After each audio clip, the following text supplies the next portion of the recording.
ለደደብነቱ ማረጋገጫ አለ? አዋል ምንድነው ማረጋገጫ?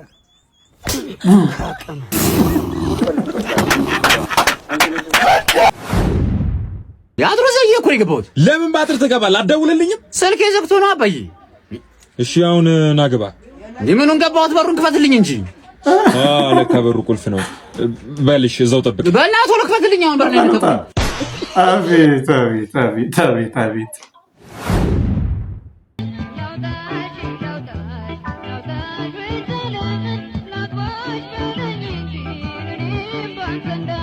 የድሮ ሰዎች ምን ያህል ባለጌ እንደነበሩ የሚያሳይ ዘፈን ነው።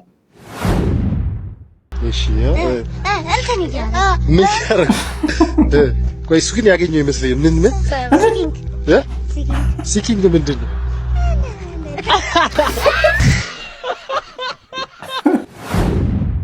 ለሟቾች ነፍስ ይማር ነው እንግዲህ ተራቸው ደርሶ የሚሞቱ ሰዎች ዛሬ ንጹሃን ሰዎችን ጨፍጭፈዋል። እንግዲህ የምናውቀው ነገር ነው። ቤተክርስቲያን ተቃጥላለች።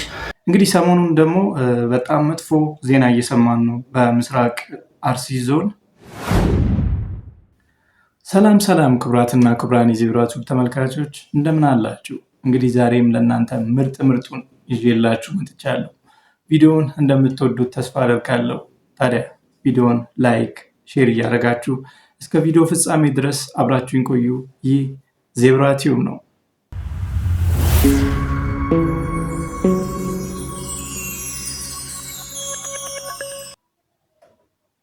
ዛሬ መጀመሪያ የምናደርገው ከብዙ ዓመታት በፊት የተዘፈነ ዘፈን ነው። የበዛ ወርቅ ዘፈን የድሮ ሰዎች ምን ያህል ባለጌ እንደነበሩ የሚያሳይ ዘፈን ነው።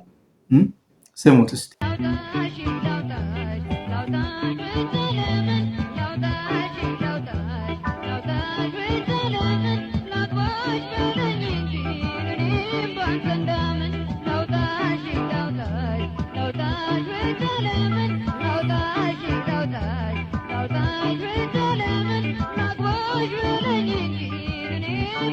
አሁን እንደሰማችሁት ነው። እና አሁን ማን ነው ባለጌ? እውነት የአሁኖቹ ልጆች በጣም ቅጣ ያጡ አይን ያወጡ ይባል የለ። እንግዲህ እንደሰማችሁት ነው። ከዚህ በፊት የብጻትን ዘፈን ታስታውሳላችሁ አይደለ? የብጻት ስዩም። ይህም ከድሮ ፋይል ውስጥ የተገኘ ነው። ብቻህን እንዴ? አረ ብቻዬን ነኝ። ምን ነው የደበረክ ትመስላለህ? አረ ትንሽ ደብሮኛል። እሺ ምን ችግር አለው? ራት ጋብዝና ፈታ እንላለን። ደስ ይለኛል። እሺ ቆይ እኔ ፍቅር አንዴ አባት አንድ ማኪያቶ ያወራሽ ነው። ጠቆር ያለው እንደታ ያለ ጠቆር ያለ በደንብ ይጥቆር። አይ ወንድ ልጅ አንዳንድ ሰዎች አሉ እናንተን እያዩ የሚያወሩ ይመስላችኋል፣ ግን ፕራክቲካሊ እነሱ ከሌላ ሰው ጋር ናቸውና አጅሬ እኔን ያለችው ብሎ ሰፍ ብሎ ሲመጣ ማኪያቶ አምጣልኝ። ስማ ናና አቤት። ደደብ ነህ? አዎ። ለደደብነቱ ማረጋገጫ አለ? አዋል ምንድነው ማረጋገጫ?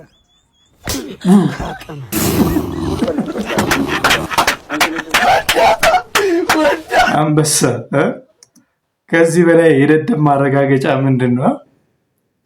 እንዲህ በጥፊ ማጮል ነው። እስኪ ዝም ብለህ ከምትቆለት ለምን አታግዘኝም? ምን ላግዝሽ? ይኸው ጎመኑ ቀንጥስ። ምን ያቀነጣጣስ ቃና? አይ ዛሬ ይቅርብኝ አልቅም።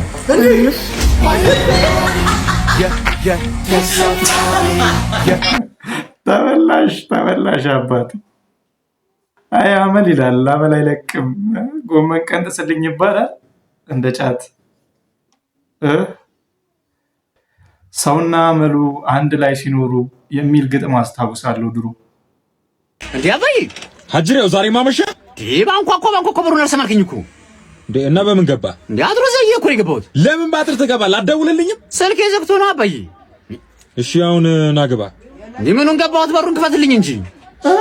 ለካ በሩ ቁልፍ ነው። በልሽ እዛው ጠብቅ። በእናትህ ቶሎ ክፈትልኝ። አሁን በር ላይ ተቆም። አቤት አቤት አቤት አቤት አቤት። እንግዲህ ምርቃና ውጤቱ ነው። ከምርቃና ሙቀት እንጂ እውቀት አይገኝም የሚባባል አባባል ጀለስ በአጥር ዘሎ ገብቶ ወጥቶ ክፈትልኝ ትንሽ ተጋነነች። በጣም አሰልቺ ሆኖብኛል። ምኖች አትቅም፣ አታጨስ፣ አትጠጣ፣ አታመሽ፣ ቺት አታረግብኝ እና ምን ሆንሽ ታዲያ? ምን ሆንሽ ታዲያ? ያንዴ የሚፈልገው ሞቅ አድርገው ትዳሩን ሰኢ ማዲያት አልወጣብኝ 4 ዓመት ሞላኝ። ማናውን 4 ዓመት የሞላኝ በትዳር መስላለሁ። ፋፍቼ አይ አቃጠኝ፣ አንገብገበኝ፣ ጥላገኝ እስኪ ወዲ ድረሰኝ። እኔ ምን ባለ ትዳሮቹ በልመና ጸብ ነገ ሳምንት ጀምራል። ኖ ከነገ ሳምንት ማታ ሽታክ እንድትመጣ ፈልጋለሁ። ማታ ሰክረክ እንደዚህ ያል ከዛ መተክ በቦክስ ጥም በጥፊ ይዛ ግልብጥ ለካ ጥሩ አይደለም እኮ ፍቅር እንደዚህ ወጉን አሳየኝ እስኪ። ጉድ ምንድን ነው አንቺ? ስንት በስለት የሚገኘውን አይነት ትዳር ጥጋብ እኮ ነው ጥጋብ።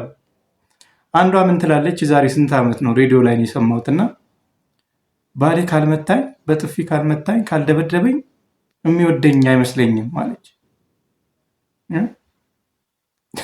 የባል ፍቅር የሚገለጸው በቡጢ ነው። እንደው የምር አለ ግን ማለት እንደዚህ የሚፈልጉ ሰዎች መመታት የሚፈልጉ ሰዎች የምር እኔ በወቅቱ በጣም ነበር የገረመኝና ታይ ተረግዞ እንዴት ነው የሚረገዘው? እንዴ ማለት እናትና አባት ተኝተው የት ተኝተው? ምን ማለት እንቅልፍ ወስዷቸው አልጋ ላይ ተኝተው እንቅልፋቸውን? አይ እሺ እንትን ይያለ ምን ያረግ ቆይ እሱ ግን ያገኘው ይመስለኝ። ምን ሲኪንግ ምንድን ነው?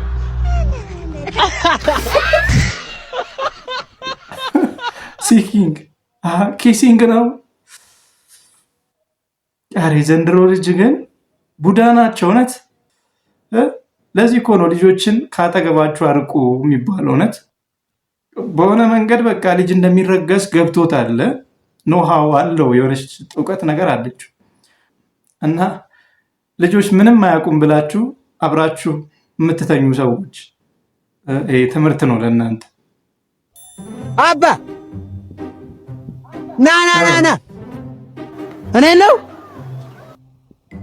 አንተ ነው ምን አባቱ ና መጣው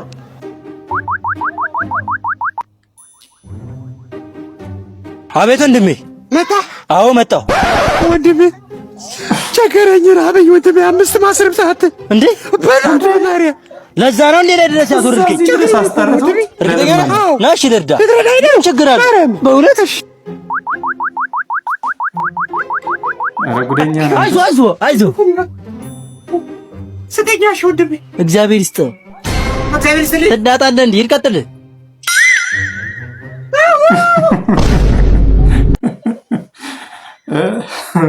ብድሩን የማይመልስ ወንድ አይወለድ ማለት ነው። የታባ አለቀንተው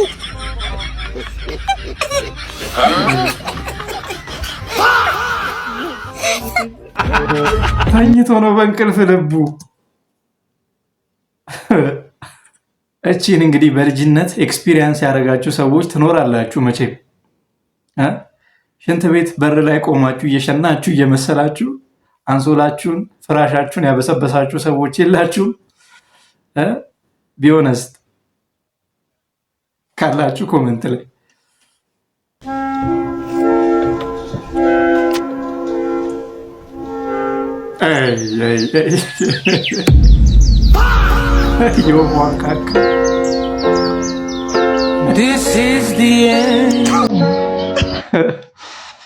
አያድርስ ነው አያድርስ።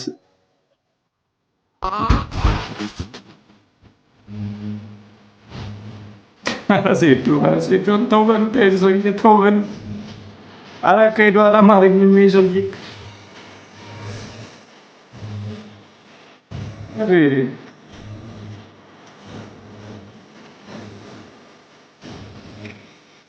በዚህ ስፖርት መቼም ቢሆን ጆኒ ልታሸንፈው አትችልም። ስልኬ ጋር ተደወለና አነሰውኝ ከንግድ ባንክ ነው የምንደውለው አሉት። እሺ ምን ልታዝናም ነገር ስላቸው አካውንቱንና ፋይዳውን ለማያያዝ ስንል ነው የደወልነው ከንግድ ባንክ ነን አሉ። እሺ አልኳቸው። የንግድ ባንክ ተጠቃሚ ነው? አዎ። ሞባይል ባንኪንግ ይጠቀማሉ? አዎ እጠቀማለሁ። ለማያያዝ ስለሆነ የምንነግሮትን ፕሮሰስ እየተከተሉ ቶሎ መጨረስ እንችላለን። አስቸኳይ ነው፣ ሊዘጋ ነው፣ ያው ጊዜ ገደቡ ስለደረሰ በቃ ሊዘጋ ነው። እሺ አልኩኝ። የምንነግሮትን ስቴፕ ይጠቀሙ ይከተሉ አሉኝ። እሺ ከዛ ስልኮ በተን ነው ወይስ ታች ነው አሉኝ። አይ በተን ነው አልኳቸው። ከዛ በኋላ በቃ ለመጨረሻ ጊዜ አካውንቱ መቼ ነበር ያንቀሳቀሱት አለኝ። እሺ ስንት ብር አወጡ ለመጨረሻ ጊዜ? 3000 ብር። ቀሪ ስንት ብር አለ አለኝ። 4000 ብር አልኩት። 4000 ብር ሲለው ከዛም በኋላ ያለውን ፕሮሰስ ቶሎ እየተከተሉ የንጫኑ እያለኝ እየተጫንኩ ያለ 3800 አለኝ። 3800 ኮድ ያስገቡ እያለን እንደዛ የሚለኝ። ከዛ ያንን ተጫንኩኝ። ከዛ እያወራን እያለ ቴክስት ገባልኝ። ከዛ መጨረሻ ኮምፕሊት አለኝና ቴክስት ሲገባልኝ ስልኩን ዘግቼ ሳየው አካውንቴ ላይ ተቆርጧል። ከዛ መልሼ ስደውልለት አይ ብር እኮ እንደዚህ ተቆርጧል፣ አይ ወደ ፋይዳው ነው የተደረገው፣ ወደ ፋይዳው ተገልብጦ ነው አለኝ። ሁለተኛ ስደውልለት ስልኩ ዝግ ነው፣ ዘጋብኝ። አረ ብዙ ሰዎች እንደዚህ እየተበሉ ነው። ወይ ምስኪን መናታችሁ እንዴ! ያለችውን 4000 ብር አታሉ ወሰዱበትና ጠንቀቅ በሉ እሺ። ሰዎች ከሚጠቀሟቸው የማጽናኛ ቃላት መካከል ምን እንደሚያናድደኝ ታውቃላችሁ? ያልፋል የሚለው ቃል። ይህን ሁሉ ዓመት እዚህ ምድር ላይ እንደኖረ ብዙ የህይወት ተሞክሮ እንዳየ በራሴም በሌሎች ሰዎችም ብዙ ነገሮች ሲያልፉ አልፎም የተባሉ ነገሮች ሁሉ ሲያልፉ ጥሩም መጥፎም እንዳየ ሰው እንደ አዲስ መተው ያልፋል ሲሉኝ እምሬን ያናድደኛል። ለምን እንደሆነ አላውቅም። አውቃለሁ ለምን እንደሆነ። ብዙ ሰው ስለ ነገርየው ማለፍ አይደለም። አዎ ያልፋል። ምን ጠባሳ ስል ትዝ ብሎኝ ነው። ምን አሻራ ጥሎ አለፈ የሚለውን ግን ብዙ ሰው አያስበው። አዎ ያልፋል። ምን ትቶ አለፈ? ክፉ አርጓችሁ አለፈ? ተጠራጣሪ አርጓችሁ አለፈ? የሆነ ጥላችሁንም አታምኑ ሰው አርጓችሁ አለፈ? በሉ ደግሞ ኮሜንት ሴክሽኑን ያልፋል በሉና ሞሉት። እንግዲህ እንዴ ደሃ ከመጽናኛ ቃል ውጪ ምን አለው ሌላ? ማለት ያልፋል ብለን ነገሩን ቀለል አድርገን ካላለፍን፣ ለነገሩ ከባድ ቦታ ከሰጠን እኮ በቃ ቁስላችንን ማዳመጣችንን የማይቀር ነው። አንድ የተበደለ ሰው በደሉን ማስታወሱ የማይቀር ነው። በቃ ነገሩን አልፏል ብሎ ትቶት ካላለፈ ያለውን ጠባሳ የሚያስታውስ ከሆነ ምኑን ተጽናና ይዞዬ ምኑን ታከመ? እንግዲህ ሰሞኑን ደግሞ በጣም መጥፎ ዜና እየሰማን ነው። በምስራቅ አርሲ ዞን ብዙ ሰዎች ህይወታቸውን አጥተዋል እና ነፍስ ይማር ማለት በቃ እኛ ሀገር ተለመደ ይሄ ነገር። ሰው ሞተ፣ 2 ሰው ሞተ፣ 3 ሰው ሞተ፣ 4 ሰው ሞተ፣ 100 ሰው ሞተ፣ 500 ሰው ቢሞት ያው ነገሩ ዜና ሆኖ ነው የሚያልፈው እና ለማና ቤት ይባል የሚያርዱት ሰዎች አሁን የሰው ልጅ እንደ በግ አጋድሞ የሚያርዱት ሰዎች እንደው ሰው ናቸው? ከኢትዮጵያ ማዕፀን የወጡት እነዚህ ሰዎች የምር ብዙ ሰዎች በዚህ ምክንያት አስተያየቶቻቸውን እየሰጡ ነው። ከዚህ ውስጥ እንግዲህ አባ ገብረ ኪዳንን ታውቁታላችሁ። ስሜታቸው በጣም ተሰብሮ እያለቀሱ እያነቡ የራሳቸውን ሀሳብ ሰጥተዋል። ሰለሞን ወይም ዝምታውን ሰብረዋል።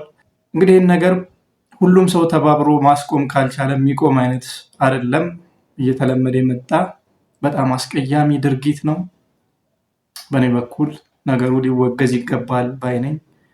እናንተም ቪዲዮውን ላይክ፣ ሼር እያደረጋችሁ ለብዙ ሰዎች አድርሱ። እንዲህ አይነት ነገር መቆም አለበት እያላችሁ ኮመንት ላይ ጻፉ። ወደ አስተያየቶቻቸው እንግባ። በክርስቶስ ቤት ውስጥ እሱ ደሙን ያፈሰሰለት ሰው ይታረዳል፣ ይገደላል። የቤተ ክርስቲያን ሰላም ይናፍቀኛል። የቤተ ክርስቲያን ሰላም የክርስቶስ ደም ብቻ የሚሰበክበት ገንዘብ ጓዙን ጠቅሎ ወጥቶ ሰው ከክርስቶስ ጋር የሚኖርበት ቀን ይናፍቀኛል። ይሄኛ ያለው በእኛ እጅ ነው። ቤተ ክርስቲያን መከራ ውስጥ ናት። በገንዘብ ሰው ይታረዳል፣ በገንዘብ ካህን ይሸጣል። እንዴት ነው የምናደርገው? በክርስቶስ ቤት ውስጥ እሱ ደሙን ያፈሰሰለት ሰው ይታረዳል፣ ይገደላል። እየተሰደድን ነው። እኛ እኮ ከቤተ ክርስቲያን ውስጥ የቆምን ይመስለናል እንጂ ስደተኞች ነን። እና አባቶችን ልናስብ ይገባል። ሁሉ እንደሆነ ያልፋል። የበላም እንዳልበላ ይሆናል፣ የለበሰም እንዳልለበሰ ይሆናል። ነገ ክርስቶስ ሁሉንም እንደ ስጦ ያሰጠዋል። እንግዲህ ዝም ማለት ከገዳዮች ጎን መቆም ስለሆነ መተናል። እንግዲህ ለሟቾች ነፍስ ይማር ነው። እንግዲህ ተራቸው ደርሶ የሚሞቱ ሰዎች ዛሬ ንጹሃን ሰዎችን ጨፍጭፈዋል። እንግዲህ ያው የምናውቀው ነገር ነው። ቤተክርስቲያን ተቃጥላለች። እንግዲህ ለማን ቤት እንደሚባል አይታወቅም። ነገር ግን ዝም ማለት ልክ ስላልሆነ እውነት የሚሰማ ፈጣሪ አለ፣ የሚያይ ፈጣሪ አለ፣ የሚፈርድ ፈጣሪ አለ። ማንም ጽዋውን ሳያወራርድ ማንም የሰራውን ስራ የበደለውን በደል ሳይክስ ወደ ላይኛው ዓለም እንደማይሸጋገር እንደ ክርስቲያን አምናለሁ። ስለዚህ ቅጣታቸውን ይቀበላሉ እናምናለን። ነገር ግን እየተጎዳ ነው እና መቼ ነው የሚያበቃው? የወገን ሞት መቼ ነው የሚያበቃው? መርጧል ቃሽ ትባላለህ ስትናገር።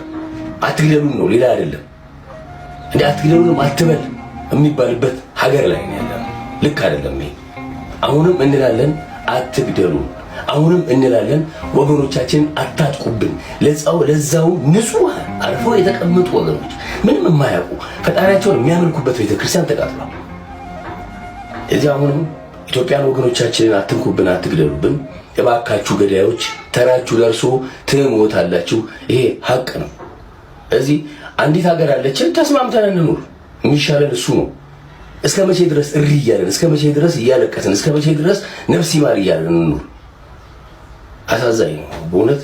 አሁንም ነፍስ ይማር፣ ሌላ ምንም አንልም። ተራችን እስኪደርስ ነፍስ ይማር። ኦሮሚያ ክልል አርሲ ዞን ላይ እየሆነ ያለውን በወገኖቻችን ላይ ጭፍጨፋና ግድያን አጥብቄ እቃወማለሁ። አልሐምዱሊላህ ረቢል ዓለሚን። እኔ ሙስሊም ነኝ። ትላንትና አክሱም ላይ የመቀበሪያ ቦታ የስግደት ቦታ አያስፈልጋችሁም እናንተ መጤናችሁ ተብያለሁ ብዬ ዛሬ ወገኖቼ በግፍ ሲጨፈጨፉና ሲገደሉ ዝም ብያ ላይ እምነት ይሄንን አላስተማረኝም። ይቺ ምድር ኮንትራት ጊዜያዊ መኖሪያ ስለሆነች ማለት ነው። ሁላችንም ጥለናት የምንሄድ አገር ናት። ስለዚህ ወገኖቻችን በአሁኑ ሰዓት ላይ እየደረሰባቸው ያለውን ጭፍጨፋና ግድያ እኔ አጥብቄ እቃወማለሁ። ፍትህ ለአክሱም ወንድም እህቶቻችን፣ ፍትህ አርሲ ላይ ለሚጨፈጨፉ ወገኖቻችን። አዎ እቺ ሀገር የሁላችንም ነች እና ማን ገሎ ማን ሊኖር ነው? ማን ሞቶ ማን ሊኖር ነው? መንግስት መቼ ነው በቃ ህይወታችንን የሚያስጠብቅልን? መቼ ነው የተበዳይንም በሚያብሰው? መንግስት ምን እያደረገ ነው ማለት? ማንን ነው የሚጠብቀው? የምር በጣም ነው የሚያሳዝኑት። በጣም አንዱን ስክሪም እያደረገ ሰምቸዋለሁና ሁላችሁም ለሞቱት ሰዎች ጸሎት አድርጉ። መንግስት ደግሞ ተገቢውን ፍርድ እንዲሰጥ ሀሳባችሁን ሼር አድርጉ። እንግዲህ የዛሬ ቪዲዮ ይህንን ይመስል ነበር። ቀጣይ በሌላ መረጃ እስክንገናኝ መልካም ጊዜ። ቻው ቻው።